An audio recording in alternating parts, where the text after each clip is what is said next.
It's the joy of solo games. On this episode of Play Saves the World, the ongoing conversation on the meaning of play and games for human flourishing.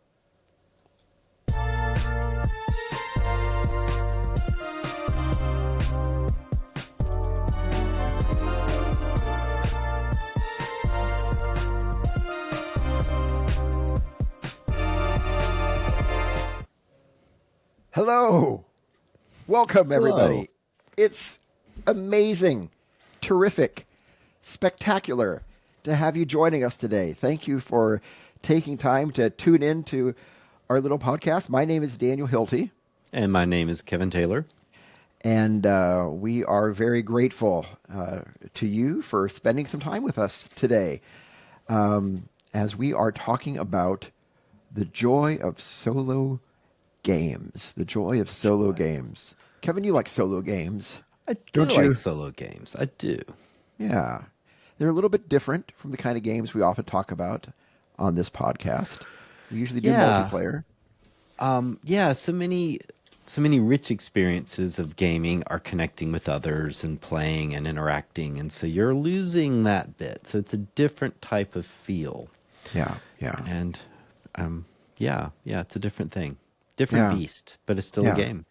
It is. And for the purposes of this podcast, I guess we should let our listeners know right away in case they're expecting something else. We're not talking about, like solo video games, which are great in and of themselves, but these are solo tabletop games, right? Card Correct. games, board games, things like that. Yeah. Mm-hmm. Yeah. I've heard the argument. Well, we'll get into that in a little bit. First of all, so what is a solo board or card game as opposed to like a regular board or card game? What are some thoughts on what distinguishes those things?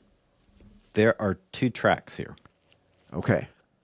One is a game that is mostly designed for multiple players, but there is a solo option.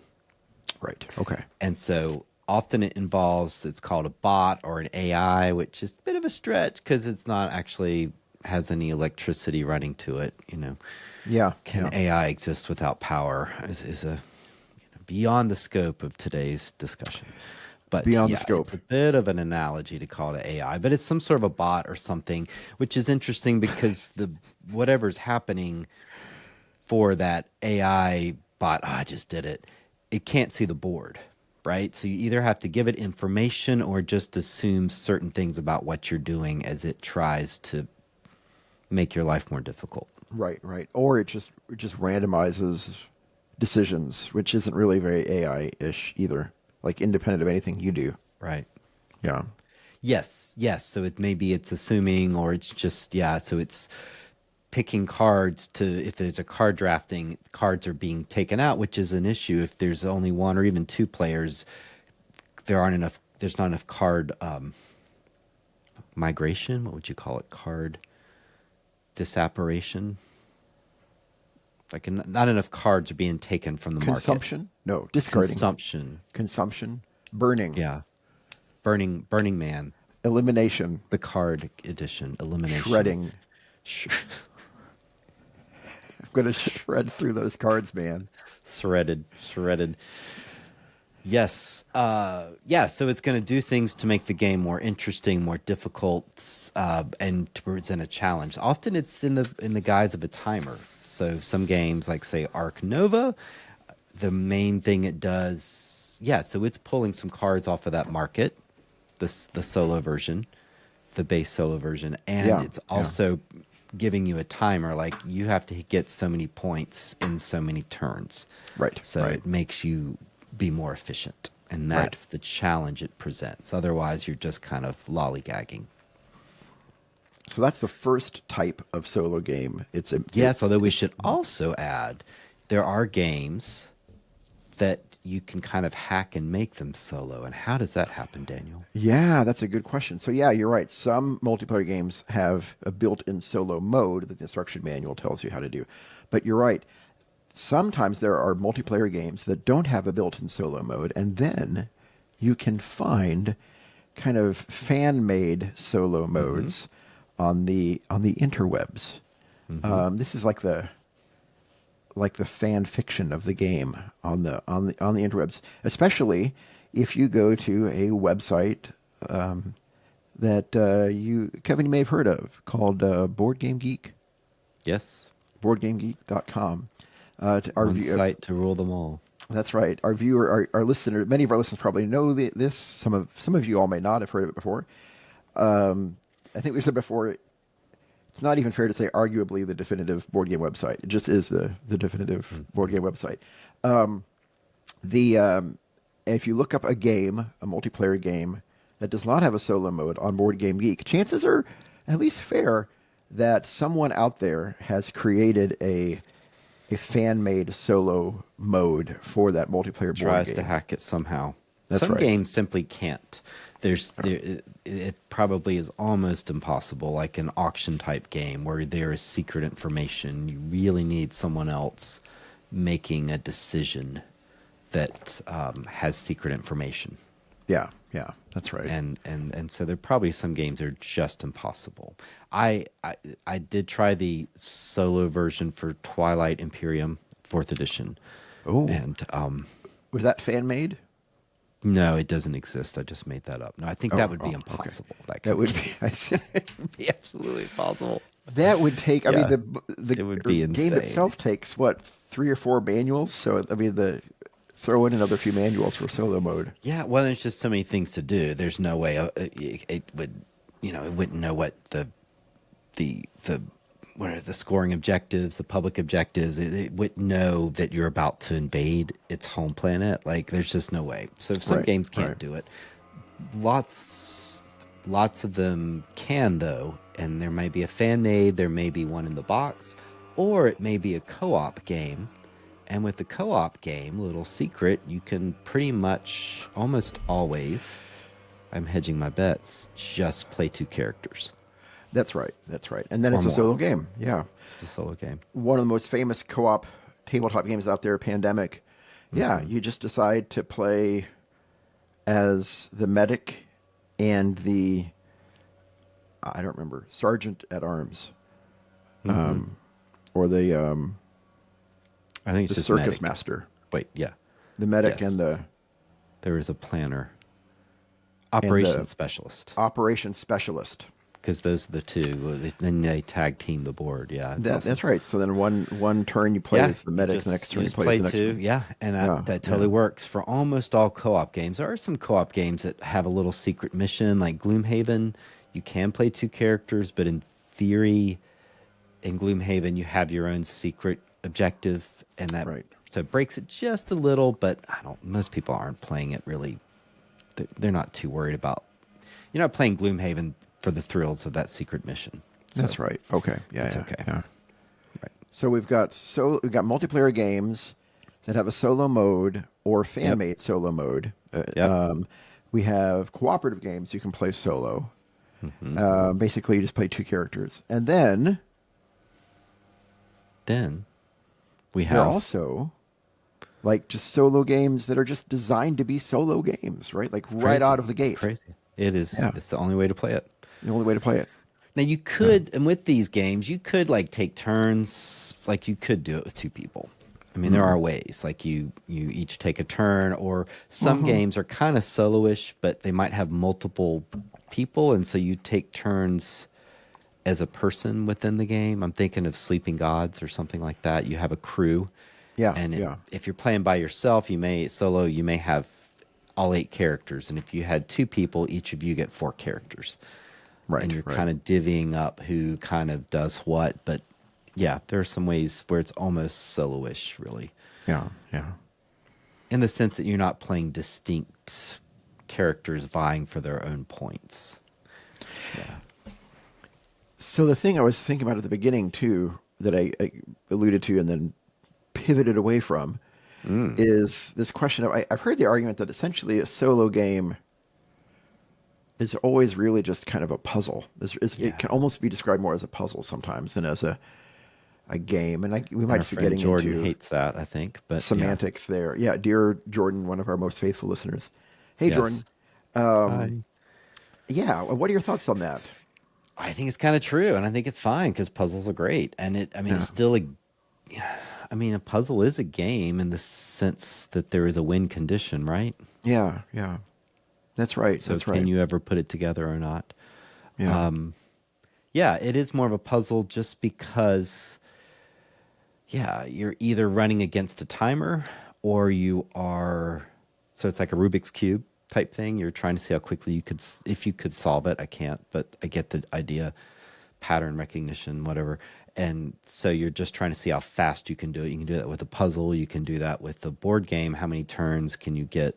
So yeah, it's a puzzle like, as well as if it has a solo mode, it's not a genuine character making real either good choices or bad choices. It's just somehow reacting to the game state, or it is just doing things because it knows how you win the game, and it's Right. mucking around with that Right. Right. Yeah. and providing you a something interesting as well as a point value to exceed. Right. Right. Yeah. But it doesn't bring the faults and interests and quirks of a real person.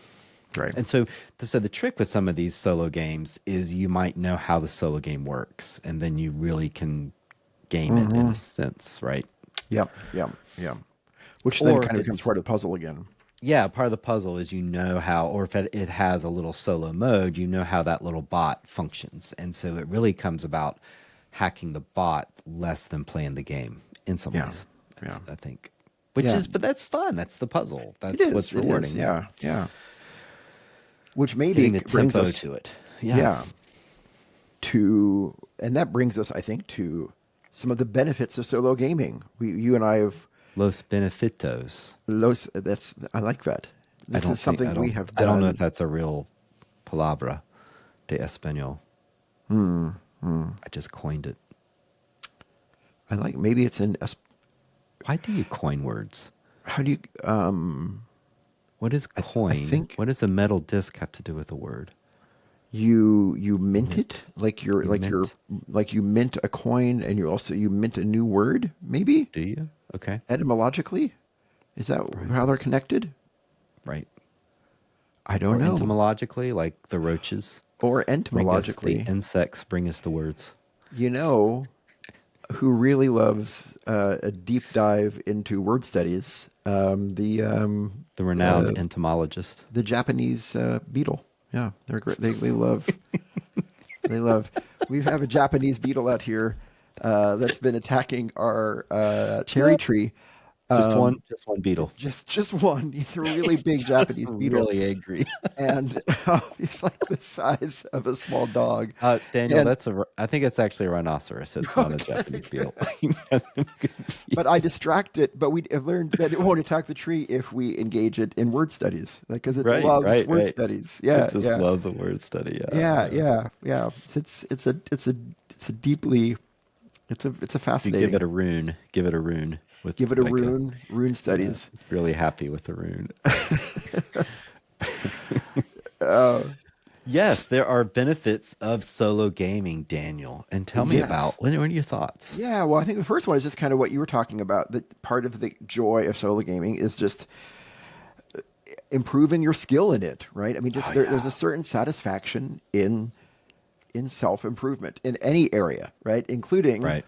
in just how do I unlock the puzzle of this game, right? And just Yeah. feeling like you can do that gives you a little sense of being, oh, I'm kind of clever. I can do this. This Jane McGonigal would say, kind of that little microdose of dopamine. You just, oh, I just figured this out. You know how clever this is. And yeah, there's a game that's going to show up later on my top 5 solo board game list at the end that has very much been that way for me. Like it's very, very hard, at least for me. And at first I had no hope of really ever defeating it. But as I've played it a lot of times, every now and then I kind of win. And that just feels neat to have seen that sense of improvement over time with how I interact with this game system. And so, yeah, that's one benefit, is just the satisfaction of improvement, of self-improvement in any area, including a skill. Yeah. a board game. Absolutely. It's the best way, I think, to get good at games. Anyone that's good at games has simply played a lot of games. That's right. They may be That's right. smart as well, but they have a lot of experience. And how are you going to get that experience? That's right. Do you have people that will constantly play games with you in your life? You might, but most people don't. So Yeah. the only way to get better at any games is solo gaming. And in the past few years, I've done more solo gaming. I think that's really helped all my gaming. I'm still not just a great board gamer, but the I think idea you're of great. really strategizing, well, it's okay. It's all right. Yeah, no, I But understand. I've gotten I'm better, not and either. I'm it's not either. because Yeah. I'm strategizing. Because solo gaming, really, yeah, you can immediately you can dissect the game and be like, okay, how did I lose? Yeah. Yeah. What went wrong? And it had something to do with the tempo of the game, or exceeding certain things, or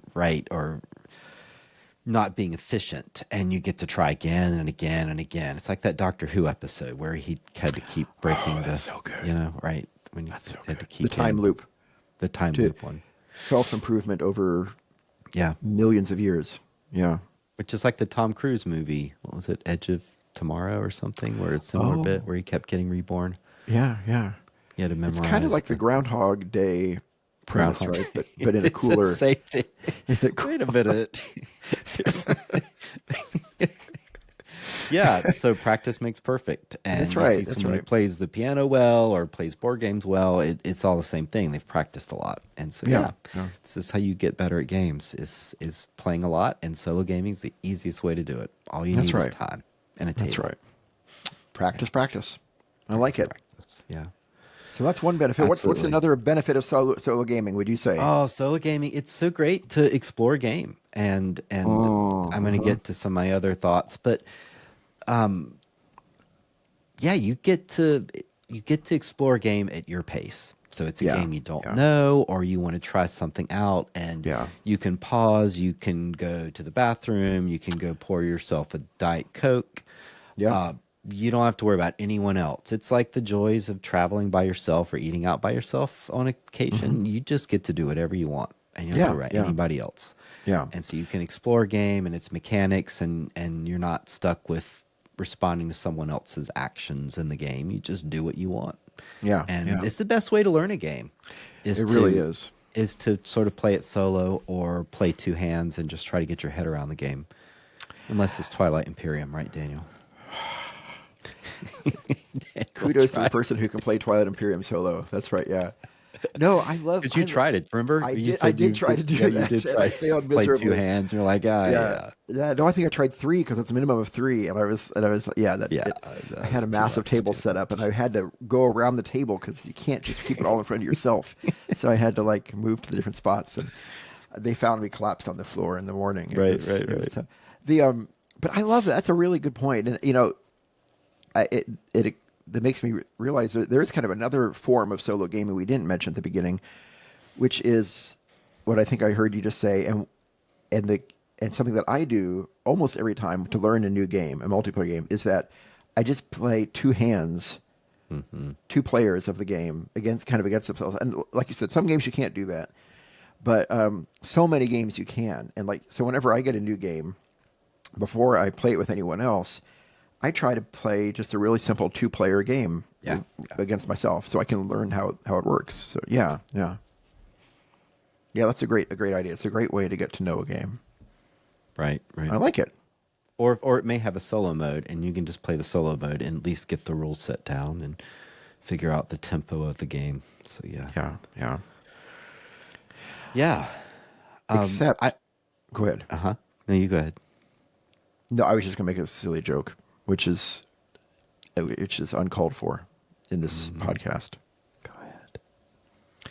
I don't like playing against myself because I always lose. It's terrible. Yeah, keep going. Sorry. Yeah, go ahead. No. Yeah. And it's also hard if you're playing a game by yourself, because you end up having to be mean to yourself sometimes. That brings us to the third point. That's what I was thinking. You're right. You're the master of transitions. You're the transition master. I love that. That was See that transition? I just went from normal to scared. It was really good. It was like that. It was like that. It was great. Speaking of good. Doctor Who, I love the episodes with the transition master. Do you remember the Did I transition see master? it? Did I see that one? No, no, I just made that up, but Oh, it was it, just it, just riff. the thing with Doctor Who is it could be an It episode of could be. Doctor Who. There's I no am telling. transition master. Um, okay, so Time to die, Doctor. You'll show transition to death. Sonic screwdriver. it's the I am ultimate defeated. transition.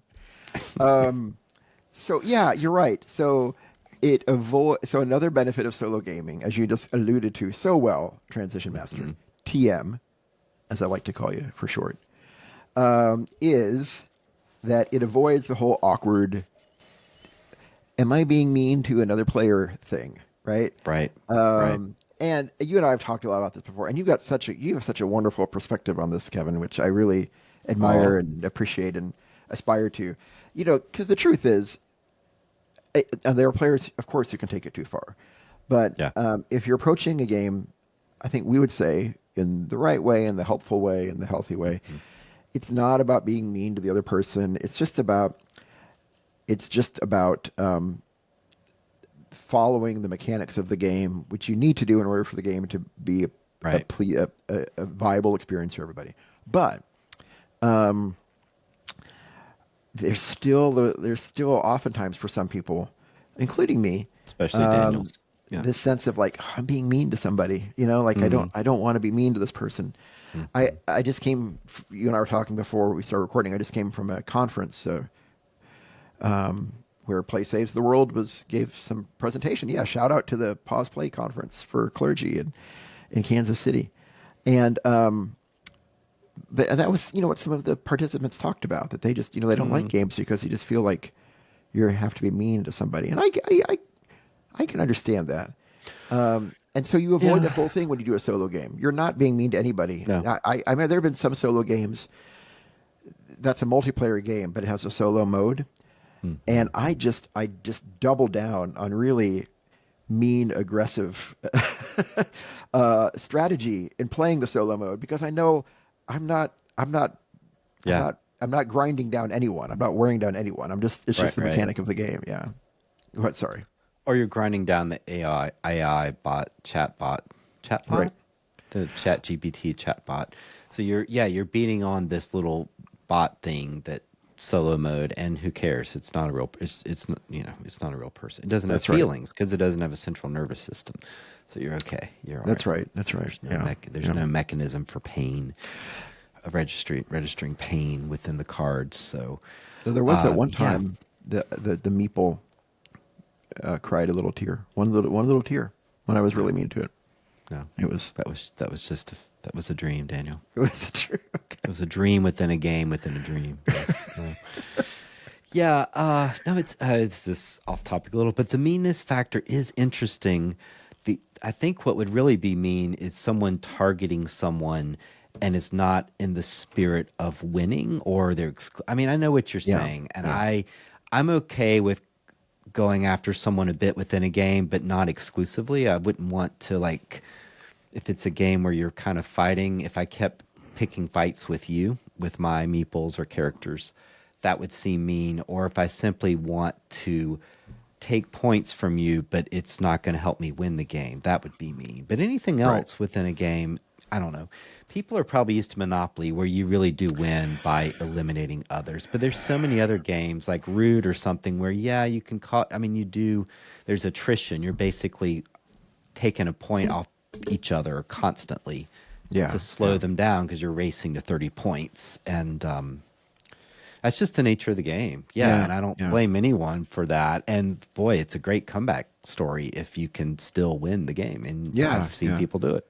Yeah. Especially Yeah. with the game like Root that has a mechanism for a comeback where Right. there's like an alternate win condition.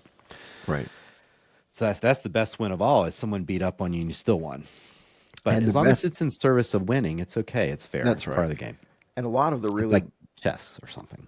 Yeah. Yeah. Sorry to interrupt you. Yeah. Yeah, no, that's all. I'm just No, just going on with what you were saying. Yeah, that a lot of the best games, or many of the best games, are really well designed games, or games that are sensitive to that, right? Like you just said, that will have a mechanism because I mean, game designers know also that no one's going to like their game if they feel like if the players feel like they're crushed and there's no hope of ever Correct. winning, they're never going to want to play that game again. And game designers want you to play their games again, right? So I mean, I think good. that's part of the play testing is they want to Yeah, see, does it engage people? Do people have fun? And you have fun yeah, if you feel like you did something in the game. So like the right, right. Garfield games and the testing they do is, I think, are people enjoying, are they feeling like they did something in the game, even if they don't win?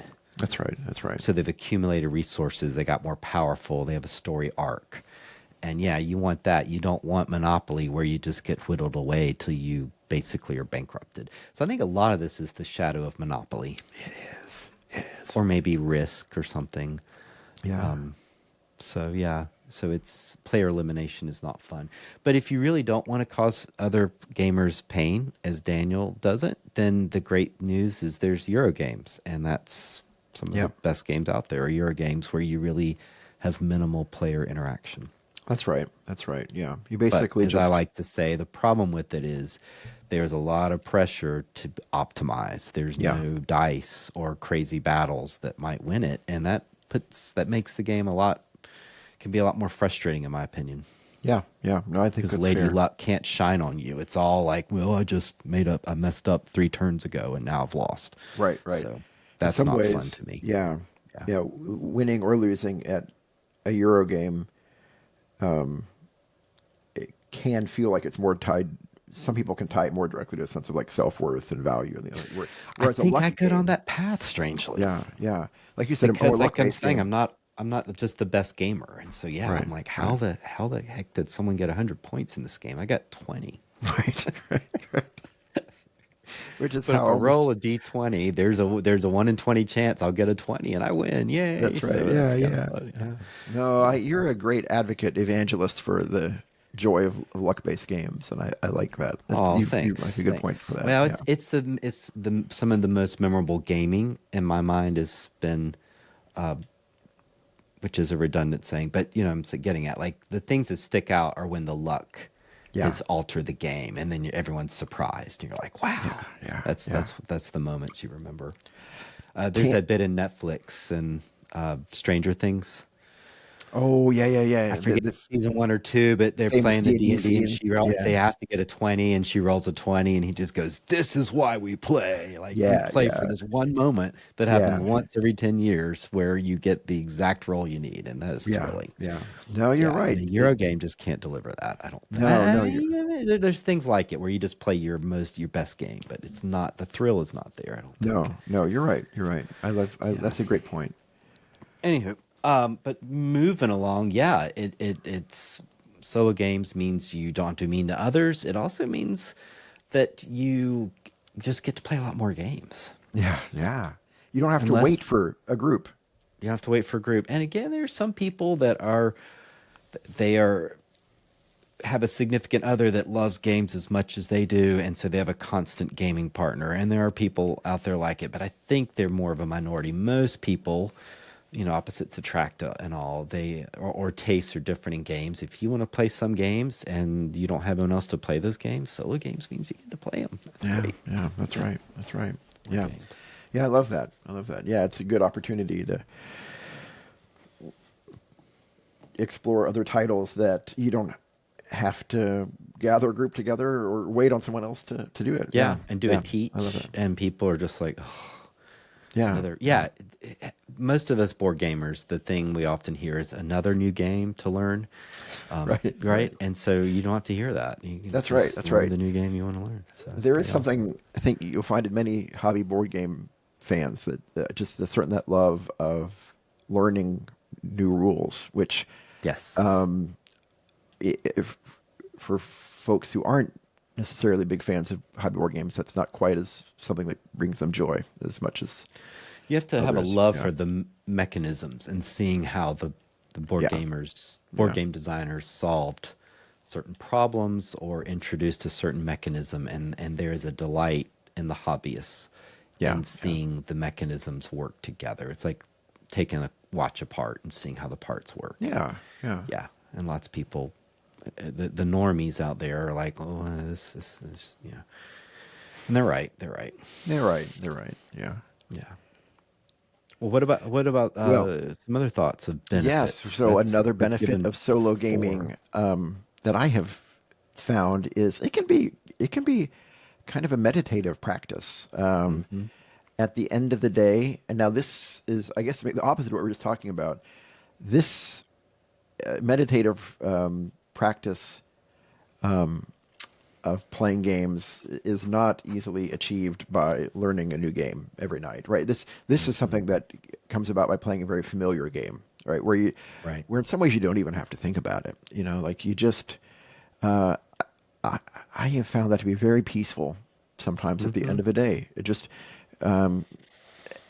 settle into a very familiar, very well known, often usually a very simple meditative or solo Hmm. game. It's usually often like a solo card game because those are the really quick, easy ones to set up. Put on some kind of peaceful instrumental music in the background and just, I'm not really thinking. It's just this state of being and existing, and The flow. it Yeah. feels very meditative at the end of a day. Yeah. So I really like I that. got some great choices for that, and that's my favorite thing of solo gaming Yeah. is those Yeah. games that are just old friends, and you're like, Yeah. oh, you're gonna deal this card to me this time. Okay, Yeah. let's see what Yeah. I'm gonna Oh, do about that. hey there, friend. Friend Hey game. there. Yeah. Hey, Yeah, and friend I don't card. worry too much about winning or lose. I mean, I want to win, but it's not.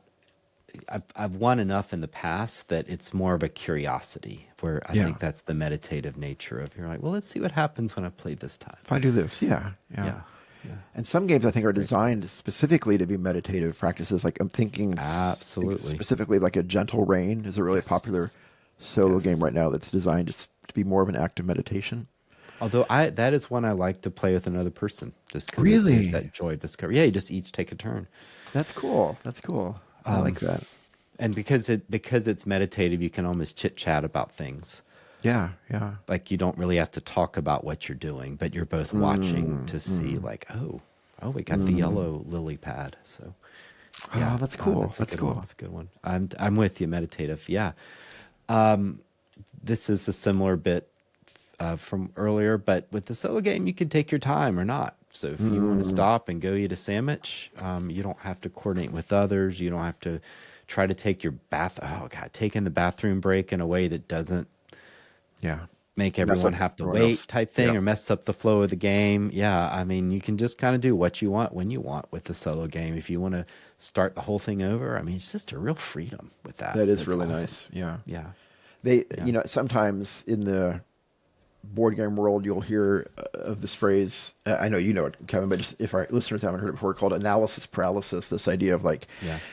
you're thinking so much about your next turn that it just takes a really long time. Analysis paralysis, and Yeah. everyone around the table Or is you like have saying, so many options, you really can't decide what to do. Yeah, you're just right, like right. overwhelmed with choices. And that can be so annoying and frustrating to people around the table. But if there aren't any other people around the table, you can take as long as you want to think about your Right, next there move. is And no it's wonderful. AP Yeah. when you're solo gaming. Yeah, yeah, yeah. Daniel, did I ever tell you that way back in high school, I took a very particular advanced placement class, AP class? It was I an don't AP think so. class in analysis paralysis, actually. It was an Was it AP and AP. AP? AP? AP, it was, yeah. That's amazing. How did you do? Well, I never finished the final exam, Which which is means I got an A plus in the class, which but is I got no credit. you were the star student. I still have the textbook. Student, the book is still open on my desk. The first the first person to turn in the Class. final fail. So stupid. Oh, for our international We listeners, still, that may, yeah, we still don't know who had the highest grade in the class because it's still an open question years later. it's still not certain. Put it on It's true. your tombstone. Still thinking. Still thinking. Still thinking. Still- Final score. And there's just a dash, like waiting. Computing.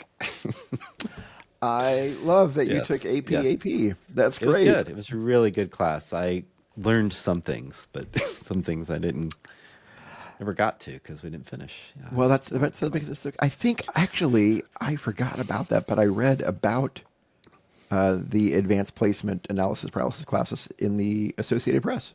It was an AP about AP. It was great. And you know what I was doing while I was reading it? Oh, no. I was eating a pea. Eating a what? I was eating a pea. No, it was just like a little vegetable. A little. I was eating a pea while reading a pea about AP. Yeah, Yeah. it was great. It was not What a very satisfying beautiful lunch, however. world. The seagulls and I'm riffing on the fact that it's such a beautiful world that we can make dumb jokes like this. Yeah, it's a beautiful world. Part of the It is a beautiful world that we live in. Yeah. Yeah. So we've got two more benefits of solo Yes. gaming that we've Yes. sketched out, and so number siete is just that it's good. It's a good way just to learn to like your own company. This is my final benefit of solo gaming. It's just a good way to come to like yourself. Just to get to know. I wouldn't even say like yourself, though that's ultimately the goal. But just to get to know yourself better, right? Yeah, And yeah. and that's and it's a cliche, but it's true. I mean, you're going to spend more time with yourself, obviously, than anyone else in the world. And so if you can figure out a way to like yourself and enjoy just spending time with yourself, that's going to serve you well in life. If you can. Yeah. And so doing something like this, I think, can help you just feel more comfortable with alone time. I think. I think so. Now, the flip side of that is there was a period of my life where I got so into the board gaming and collecting and stuff that I was doing too much of that. I was doing too much of getting new games and playing them solo. And so it ended up, Jenny could tell, my wife Jenny was like, I'm not sure this actually puts you in a good mood. So I was almost a compulsive solo gamer. And after I was, I was like, I think you're right. Yeah. So sometimes solo gaming, if it's a substitute, I don't know. If you're wanting to socialize, and I'm a pretty social person, like, I don't know, solo gaming can sometimes rub your face in it of like, maybe I should just go to the brewery or go see what some friends are doing. Right. Would I rather hang out with people or play a game?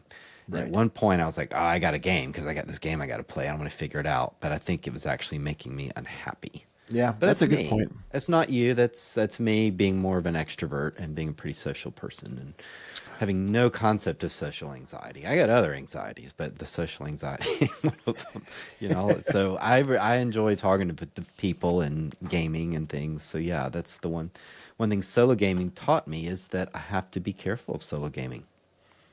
That's a really good point. Yeah, Because I can get too deep into it, and then I'm like, it can be isolating to an extent that it's Can be. unhealthy or unhelpful. if it's contrary to your particular wiring as a human being. Right. It could be detrimental If you're more to your own if wiring. it can be detrimental if it's encouraging you to, because at least, like, Yeah, I video like that. games online if you're doing it with other people, you're at least interacting in a way that a solo gaming, it's really just you. Right. So Right. just make sure that meets your mental state. Yeah. Yeah. In our previous house, I missed that we had this arranged. The layout was in such a way that I could fit the big gaming table in the same room as our main television, and so often in the evening I would do solo gaming at the gaming table while some other members of my family would watch TV, and that kind of felt like a little bit of a nice hybrid. Like I was solo Yes. gaming, but we could still have conversations together. They were watching TV. I could watch a little, what they were watching too. And we were just, it was solo gaming, but That is nice. I wasn't alone. We don't quite have that arrangement in our current house, but yeah, that was. I wish I had the bespoke, and I may get one at some point, but the nice fancy board game table that's also a dining room table. That's really the way to go, because it's probably going to be in a good location. It's not in your Yeah, I like central that. to the home. It's near the kitchen. You're not off in some corner. Yeah. Yeah, I you're not in like a that. corner, or like I have this board game table that a friend built that does the job, but it's in the basement. So yeah, you're kind of stuck in a corner. So yeah, I like that idea of putting the board game table somewhere more central. Right. And the final bit I'll throw in here for benefits of solo gaming, it's just a nice activity when you want something that's, I don't know. This is the embarrassment of riches that we live in times in countries such as ours where we have so many things to do with our time. Right. We could watch TV, we could read a book, you can mess around on the internet. Sometimes you want something a little more interactive than a TV show. But maybe not so much of reading the analysis paralysis textbook. So you kind of want something a little more engaging than television, but not necessarily, I don't know. Yeah. If it's a solo game that meets that sweet spot of a comforting friend, it's kind of like doing the crossword or something. It's just a nice way to spend your time. It's sort of a niche semi-activity is what I'd almost call it, if it's a game that you know. It is it's a niche Uses like half semi-activity. my brain. I like that. Yeah. Yeah. Versus like reading something difficult or studying or writing Right. a sermon or something is going to use a lot more of my brain power. I like that. Oh, thanks. It reminds me that our daughter just recently taught a class on crochet at our church. She was interning, but then she also has gone on to teach fiber arts to like all of us in the family. And so she's teaching me knitting, and it's so cool to just, That's neat. I mean, sit there at the end of the day while the family's watching TV and I'm watching TV too, but I'm also knitting, right? And it's just, it's a niche semi-activity, for like you. you said. Yeah. It We was cool. did macrame in middle school, and I remember really enjoying it. Yeah, Did you do macrame? I never did. Yarn weaving, and we'd put around clothes hangers. I enjoyed it. That's cool. It sounds like, something very I think similar. it's French for macrame. That makes sense. Yeah. Did they have? And he had the. No, never mind. Napoleon? We're moving on. I was going to make a bad joke again. Let's keep Okay. going. Yeah. So, Pretty good. Top 5 games. yes, we're going to end with a top 5 solo games. And Kevin and I have not seen each other's list. So if you, No. dear listeners, are looking for potential solo games you could play, here are 5 suggestions, 5 of our favorites. 5 favorites for Kevin, 5 favorites for me. And we're excited to share them. And do you have an honorable mention before we get to the I top 5? have 2, actually. Ooh, I only One have that's going one, to make so people angry. please go with your first one, and I'll share mine. My first one is Mage Knight. It's a hard game. Oh, yeah, I've heard And that's it's a hard. lot of setup, but it's cool. And it has a Nice. tempo to it. And if you can get the tempo, you can win. And yeah, Mage Knight's good, but it's hard. Some people think that's like one of the best games ever, right? It's supposed to be a great game. It's a cool game. It's Vlada Chvátil. That's the American slang of his name. It's not correct how you pronounce it, but yes, he's a genius. And it's got like Code miniatures names and maps and everything. Yeah, no, and you get spells and you conquer different little castles. But there's a lot of rules you have to remember about, like whether it's day or night and the way it impacts stuff. And yeah, there's a lot of cool things going on in there. Cool. Yeah, so Mage Knight is a fond memory. I like it. Well, But I I'm only probably not going to set it up and do it again, to be honest. It's just a lot to. that's the construct. impression I get. Yeah. Yeah. Well, I only have one honorable mention, but it kind of is representative of everything I want to share, which is, I guess, all of my solo games are like really, they're like all really like easy to set up. They're just like really, they're just very simple setup games, like Exactly. 5 minutes or less. My honorable mention is Coffee Roaster. Coffee Roaster is a game by I think a designer named Hayashi, and I'm sorry, Sashi and Sashi, I believe, out of Japan. I apologize for getting that wrong. I think the company is Sashi and Sashi. It's Coffee Roaster is this really fun game. It's a bag builder, which means the mechanism is you're adding things to a bag and then you're drawing things out of the bag.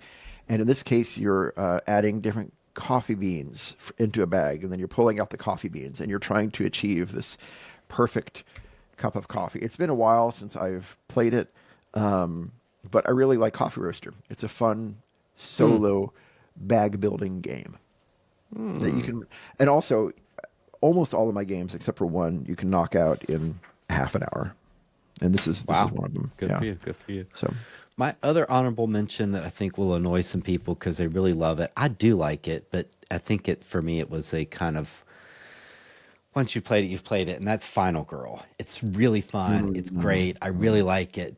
And I get some of the allure of there's all these different modules, so different scenarios you can play and buying them. But I don't know. Like, I have two of them and it's enough. And I don't know that I'll play it again, I have to say. But I really like it. It's great. But some people, I mean, they keep making new ones, so they're obviously playing or collecting them. so But, you think Final that people, Girl's neat. yeah, are you worried that people are going to be annoyed because I just they will. I think they would have thought I'd rank it higher. okay, Yeah. okay, I see. That's I see. the annoyance. It's like it's a snub to Final Girl Yeah, yeah. because that's such a popular game. People love it. I hear a lot of good things about it. It's awesome. It's great. But I don't know that I'm going to play it again. After you've done it a few times, you're like, okay, I get it. It's neat. There's kind of a shtick, right? Yeah. Of yeah. Well, I like it. Good honorable mention. Yes. All right, Number 5. number 5. My number 5 solo game of all time for me at this moment Redacted. is I've heard it pronounced a couple different ways, but I usually call it Onyram or Okay. Onyram. It is just a deck of cards, and the art is really cool and it's funky. It's very dreamlike, the art, and it goes along well with the theme of the game, which is kind of the theme is hard to wrap one's head around also, but you're in this dreamscape and you're trying to kind of get out of the dream and get these doors to get out of this dreamscape. But and you're collecting keys to open up doors. And it's just this solo game. It does involve a lot of shuffling. Some people don't like it because you have to shuffle the deck again and again and again and again. But I don't mind it. I really like Onyram. And then there's been a lot of spin-offs off of it, a lot of sequels to it from the same designer. But I think they are all in the I think I have a Oniverse. spinoff. Yes. Yeah, yeah. Are you familiar with Sylvian or Onyram? something? It's the fire. I don't know Onyram, but I have the fire one. Something. Oh yeah, yeah. Sylphion, Yeah, something like that. Yeah, Sylvester. Anyway, it's like little fire creatures. yeah, yeah. I like it. That's good. Onyram was one of my very first games. I just played it like crazy. It's a good game. Aw. So, Onyram. And it's solo only. It's solo only. Solo only. Yeah, Well, like all of these, there may be like a alternate mode for like 2 players, but I shouldn't say all of them, but like many of these. But I think almost everyone plays it solo, mostly. Yeah. Gotcha. Well, my number 5, after saying that about Mage Knight and Final Girl, here is a game that I will take the time to set up, and that is Nemesis, which is the Alien. They don't call it Alien, but it's the Alien movie, basically. And what's great about it, even solo, is you explore the ship, and some of the rooms, it's always randomized. So exploring the ship, and like somewhere is the nest for the queen, and it probably won't be bad if you find it, but it could be bad. Wandering around with this timer, and your goal is to explore the ship and either set it to self-destruct and get in an escape pod, or make sure it's set for Earth and then go back into cryosleep. And you're going to trigger the aliens to pop out, and you have to decide whether you fight them or run away. And it's just a great game. That It's sounds just really a great good. game. It's just I've and heard it's a great solo game. But then Yeah. you play it with people, it's even better. It's a better game with others, but it's a great solo game. And the solo game solo mode is built into it. It's not like some fan made. Well, you just play one character. Oh, you just play one. You can just play one, I think. Or you could play 2 people. You could play 2 as co-op. I've heard good that's things all, about but- that game. Oh, yeah, that's and the final bit, if you try to go into the cryosleep, you have to make one final roll to see if you trigger an alien, and I have lost it on that final roll after Oh, 2 hours no. of playing. Oh But no. but thematically, that's a horror movie, right? Like, the monster pops out and you die anyway. So, it's like a painful loss, but it's part of the fun. Yeah. That's interesting. It's interesting. Both Final Girl and Nemesis deal with kind of horror movie themes. That they're just like this kind of Yeah. a way of experiencing that thrill of a horror movie Right. on your own. Kind of. Yeah, that's neat. I got to try that game. I've heard good things about it. I'd love I'll to try have to it. play it sometime. Yeah, I it's a think fun one. our games are really. I love both of our lists. I feel like our games are there's a good deal of contrast between our lists. I think we're going to be different on these. Yeah. I don't think there'll be any overlap because I'm not sure there's more of a contrast. I'm sure there is, but there's a large difference between Nemesis and my next one, which is Orchard. And Orchard, Orchard. I But think somehow I don't think there are alien monsters in it. no. I think Orchard is my most played game ever. I think in my BG I don't know this stats, in at my board game all. stats. I think I've played it over 60 times. But it is it's again just a deck of cards, and what's cool is you even divide the deck into half and set aside the other half of the deck for the next game. So you already have your next game set up. It's a deck of cards and dice. And you're just trying to. One of my favorite mechanisms is you are overlapping cards on the table to kind of build up a map, sort of. Where I love that mechanism where a deck of cards, the cards also act as like tiles in a map too. Like you're kind of like building it up. And you're just trying to grow an orchard. And if you put an apple tree on top of another apple tree, then you put a dice there to show that you've got with the one pip up on the red die to show you've got one apple there. And if you put another red die on top of it, a red apple tree on top of it, another card, then you flip it to the 3. And so the more you stack the same kind of tree card on top of each other, the higher the value of the die on top of it. And I think you've got like I think 3 types of fruit trees that you're trying to grow. 15 minutes, so quick, but so fun. And then, like I said, you've got the other half of the deck you didn't use that you can instantly play another game. I love Orchard. Like I said, my most played game ever. Wow, I have to look this And one up. I then don't know that. at the very end, there's the option to go into cryosleep,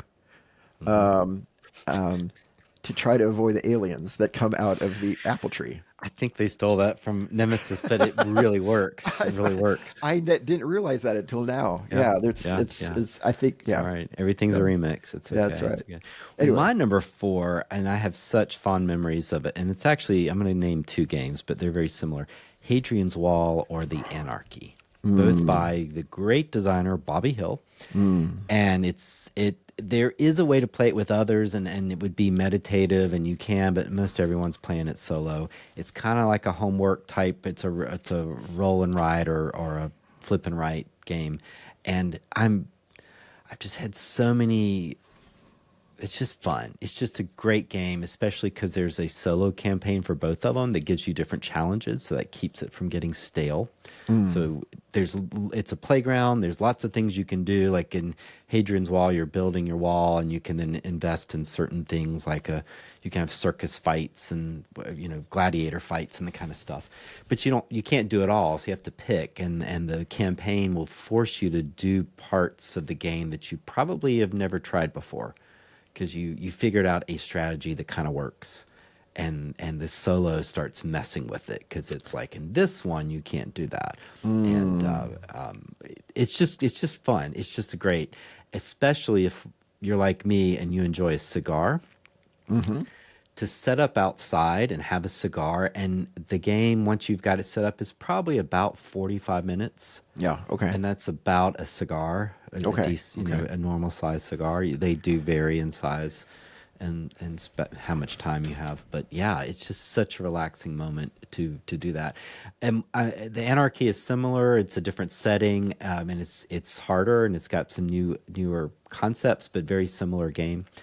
And I'm very appreciative of Hadrian's Wall because it really made me a better board gamer. It really taught me to strategize. Everything I'm doing needs to be leading to victory. And that seems so obvious, but somehow I did not realize the depths of what that really meant till I got my butt handed to me over and over and over again in that game.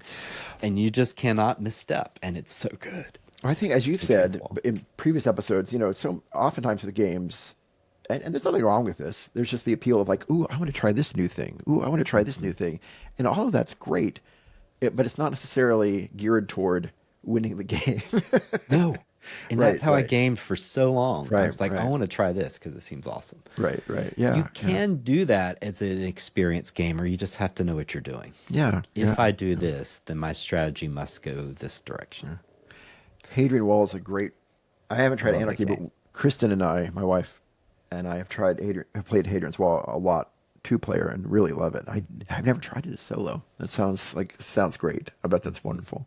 Yeah, and the campaign, which is available online, is great.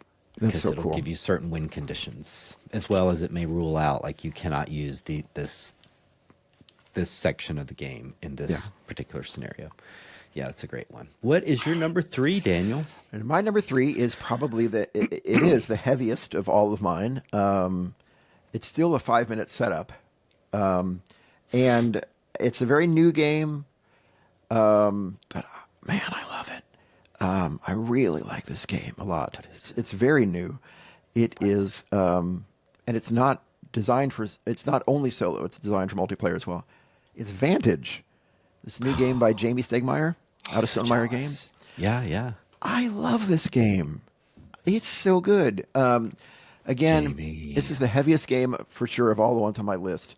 But even saying that, it's not super heavy, and it's remarkable how quick you can set it up. You set it up really in 5 minutes. You truly can just set up in 5 minutes. Strangely, the takedown, the putting it away actually takes longer than setting it up. But every board game, it's either going to be one or the other, or both. Yeah. But it's just a great game. It is. It was largely inspired. Jamie Stegmaier, the designer, has said, by like Zelda: Breath of the Wild. This game where it's kind of open world exploration, and it just feels like that. I've played. Awesome. I know you and I have talked about other board games that have tried to simulate that open world exploration. And it's been fine. The others have been fine too. But I think this one, for me, achieves that better than any other board game I've experienced. You feel like you're exploring this world, and it really feels so sandboxy. You can just go. You can do anything. I can go in this direction, that direction. I can go underground. I can build an airship and fly over the. And Are you serious? Yeah. I maybe gave a little bit of a spoiler there. I'm sorry. Yeah. Now that doesn't mean it's totally aimless. You are given specific mission at the very beginning, and win conditions, and then you can achieve other win conditions as you go on. So if you're one that really wants a direction, you can go with that direction. You can totally focus on that as well. But if you're, like we were saying earlier, somebody who just likes to say, hey, I want to see what happens when I do this, you can do that too, and it's still really fun. It's and I have loved playing it solo. It's a really fun solo game. Vantage, brand new this year. Yeah. I have not. I'm jealous. I have not been able to play that. It's so great. We'll have to play it next time together.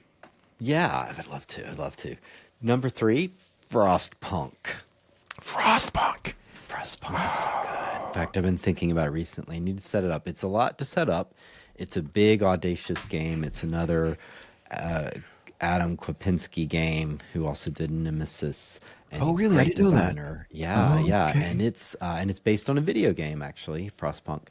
And my sons have played it. They said that the board game is harder than the video game. Okay. But yeah, it's just mercilessly hard. You're trying to survive, and you just got to be. I don't know. You've got to your actions tend to almost make you lose the game, but you must do that in order to win the game. Because if you just bounce along, you will die. So it's like this post-apocalyptic setting where there's a community and you're trying to survive with this cool big tower that's on the table. And it's just really, it's just tough. Like you have to make hard decisions. And that's a really fun game. And you can play that with people. It's almost like a committee for your different characters, but you're deciding together what to do. And I don't mean that in an ugly sense of committee. Committee with the fun committee. So yeah. How long did you say how long a game takes typically on? It's a good 2 hours, and the setup's probably a good 30 minutes or so, something like 15 to 20. So yeah, it's a long game, but it's fun. It's really fun. And like you said, like solo games, you're not in anyone's timetable. You can step away from it for a while, come back to it. You could go take a break and play it tomorrow and stuff. The problem is you kind of forget sometimes what you were scheming. You know, if it's a complicated game where you had a strategy, you may forget something was going on. But yeah, you're naming all these wonderful games I've heard about that I want to try sometime. People sure seem to love Frostpunk too. Yeah. Frostpunk is great. It's a good one. What's your number 2? My number 2, again, huge contrast. I think because Frostpunk is a really big box, isn't it? It's like it is a big box. It's a really big box and heavy. My number 2 is just about the size of a thick credit card. It's Sprawlopolis. Button Shy game company makes games. This is their specialty. They call them, I think they call them pocket games or Button Shy games. But they're basically these games that come in a little wallet the size of a credit card that you can just put in your pocket. And I think by far, I shouldn't say by far, but I think their most popular game is Sprawlopolis. And I love Sprawlopolis. It's really, really clever and fun, super quick setup. Virtually no setup. Virtually no setup. Yeah, you've played this before too. I have. I'm terrible at it. Yeah. I need to watch someone play it because when I do it, I think I'm, No, I'm bad at it too. I'm missing I'm something. With you. Maybe about a half an hour to play, 20 to 30 minutes to play. 18 cards. It's just 18 cards. Again, like I said earlier, you're putting the cards down on the table to form a map of a city. You're kind of overlapping in different zones. But I think what's the genius of this game is that on the back of the 18 cards, there are 18 unique scoring conditions. And at the beginning of the game, you randomly draw out 3 cards and put them scoring condition side up and set them off to the side. So that in every game, there's this unique combination of scoring conditions, so that every game is different. Like what your objectives are, the combination of objectives that will generate points for you is different every game. And then you're trying to beat a certain score that's generated by doing some math at the end of the game. But this is another game I've played a lot. I really like Sprawlopolis. It's a lot of fun, and you can buy these Button Shy games for like $12 from the website or something like that. Yeah. They're really cheap. Yeah, throw it in a bag. Very easy to take with you. Great travel games. Yeah, it's a great travel game. Yeah, that's my number 2. Awesome. Number 2. My number 2 is really I'm going to say just about any Garfield game. Oh yeah. And Shem Phillips is famous for doing great solo design. And if you are into his games and you track it, you can even see the evolution of how he's even made it simpler and simpler, how he comes up with mechanisms to, and as well as I almost wonder if he's thinking of the game in terms of solo as he designs the whole game, because then the solo is maybe 2 decks of cards for some of them. Yeah, but that's enough, and then some of the components, that's enough to provide a challenge to the puzzle of the game. So yeah, I especially love Viscounts. That's I'm in a minority there, although I think the Brothers Murph have also kind of agreed, like they love Viscounts of the West Kingdom. So that's just a really fun one where it's kind of a, what is it, rondelle? What do you call it, rondo? Yeah, we're going around the circle. So you're going around the castle and you can storm it and you can do different paths. So that's just a great one. And the solo is great for that. Circadian's First Light is another Garfield game. And that is Sam McDonald's design, and that has a great solo mode for it as well. So yeah, the Garfield's always going to put a great solo in there. That's great. And again, it's part of the fun is seeing how they solve the solo issue. Yeah, How yeah. how he comes up with a way to make it as simple to run. So and they take like 20 seconds. Okay, So okay. instead of having to do a lot of stuff, it'll do a few things, but it's iconography, and so once they do this, and this, and then you're done, and then it's your turn again. Minimum upkeep. Yeah. Minimum upkeep, yeah.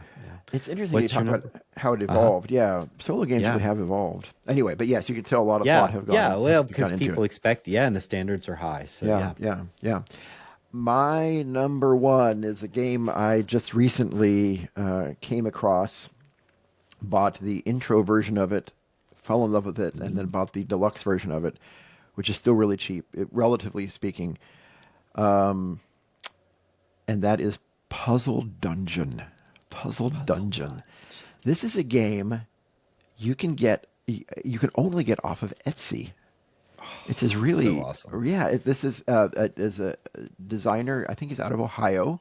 Brian Garber, I think his name is, where he's designed this card game called Puzzle Dungeon, where you have a row of monsters, 4 rows of monsters that are coming to you, and you can only attack the ones in the front. And you have a unique hero for each game that you draw, and that changes the rules somehow, either for your benefit or for your disadvantage. And that's the puzzle, trying to figure out how to use your special benefit or how to work around the disadvantage to try to. You can only attack the monsters in the front, and you attack them by using these basically matching cards that are both in your hand and a row in front of you called the arsenal that you can only interact with in a certain way. And each hero has its own unique target monsters that it wants to eliminate, and if it eliminates those, you win the game. It's just so great. And again, this is the one I mentioned at the beginning, that I am still so bad at this. I lose much more than I win, but I feel like I've gotten better a little bit as I played it. One of the things I love about it, as well as if you get the deluxe set from Etsy, there are like 400 unique heroes in that game and tons of different monsters. I literally feel like I could play this game every day for the rest of my life, and I would never have the same And game it doesn't have experience. a similar feel with the mechanics and everything. Right, because every hero changes the rules somehow, and every monster, when you defeat it, gives you a special benefit. And so the puzzle is trying to figure out how to interlock the unique rule bending of your hero with the unique benefits that the monsters give you as you defeat them in the right combination of ways. Right. It takes Question of 15 timing. to 30 minutes. It's hard. By golly, I love this game. It's just great. Puzzle Dungeon is my number one. One thing people probably don't realize, a designer, some games like Veil of Eternity and other things, it feels like, oh, it's just these cards and monsters. But what they've really done, they've done a lot of work to design interesting combos and ways they interact. And you don't see that. You just see the cards. But That's right. That's when right. you play these games, you appreciate the fact, like you're saying, that the game is so well done. Like he's come up with ways to break rules, and then that has an impact on the monsters and things. Yeah, that's awesome. So much thought goes into these games. Yeah. How about you? What's your number one? My number one, it's a little predictable. I'm such a boring human being, but it's got to be Legacy of You. Another Garfield game. That's wonderful. That makes sense. It's so good. It's so good. So what's great about that is it's a solo game, but it's a campaign game as well. So the game, it's a little frustrating, but it will auto respond to your victory or loss. And when I've played it, the first go round, I always lose. I've played it through 3 or 4 times. I'm sure there's some folks that could win it, but it's almost like you're intended to lose it, because then it's going to give you a power that will help you later. Okay. So if you lose, you get things to help you, and then if you win, you get harder enemies to fight. So by the end, the game is really fine-tuned to your ability.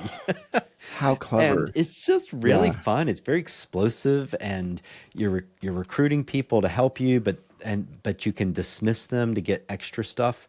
So what I like, and Shem Phillips does this with Raiders of Scythia too. It gets really explosive by the end, because at the end you don't need to keep recruiting them because the game's ending anyway. So you really can just go all in and just throw them all away and get all these massive resources and just clear out the barbarians, and it feels great. So yeah. That Yeah. does So sound like, great. You keep them, you keep using these people, and then you kind of let them die, I guess, thematically, which is kind of bad, but you know. Or maybe they retire. Do they retire? Sure, we'll say they retire. They retire to the dirt. I don't know. Maybe they do retire. Jordan lent me his copy of this, and I really enjoyed it as well. I don't think I ever got to the point that you're talking about. It's just kind of really seeing how it kind of hums under the engine. But it sounds. I really enjoy playing it too. That's a great choice for your top. Oh, your top thanks. solo And game. it's probably a 50-minute game once you're really down with the rules, and to me it's a comfortable old friend. I just pull it out and see what's going to happen. And I love it. yeah, I love it. Yeah, good stuff. Good stuff. Well, I think we All right, gave our Daniel. listeners some. Yeah, hopefully, listeners, you can find some game in there that you might like to play. Give Solo. them some mills for their grist. Yeah. All right. Well, next episode, it's going to be a guest episode. We're looking forward to talking with Jade Rogers, who's the director of the House of Afros, Capes, and Curls in Omaha, Nebraska, about the house. And it's going to be exciting. We hope you can tune in for that. But Yeah, and until that then, house is there to encourage the subculture of people of color who enjoy geek type experiences, gaming and role playing and cosplay and that kind of stuff. So yeah, this can be really interesting. Yeah.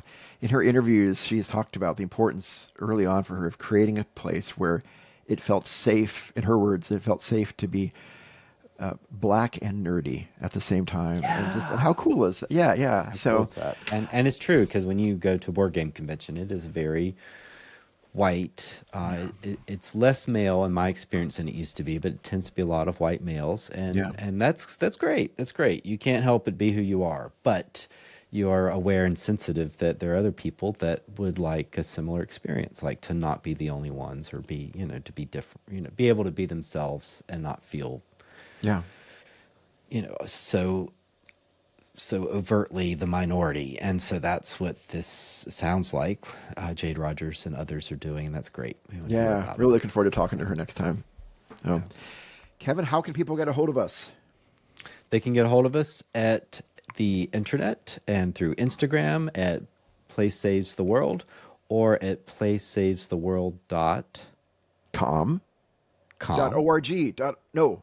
.org. Daniel. We sure should really know this by now. Just search for Play Saves the World and you'll find it. That's right. Right. That's right. We're on YouTube and we're an audio podcast. And Yeah. And you can email us at playsavestheworld@gmail.com. We'd love to hear from you. And carrier pigeons report to these coordinates. And carrier pigeons. And 3, 2, 4, 6, That's right. 3. And mental telepathy. Mental telepathy is available. That's right. Seances. Turn off the lights in your bathroom and say Play Save the World 3 times.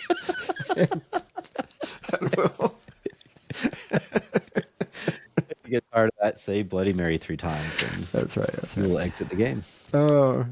It's so great to spend time with you, our listeners. Thanks so much for going this foray into solo games with us. And Kevin, as always, fantastic to spend time with you too. So great, Daniel. Goodbye, everybody. Bye-bye. Bye.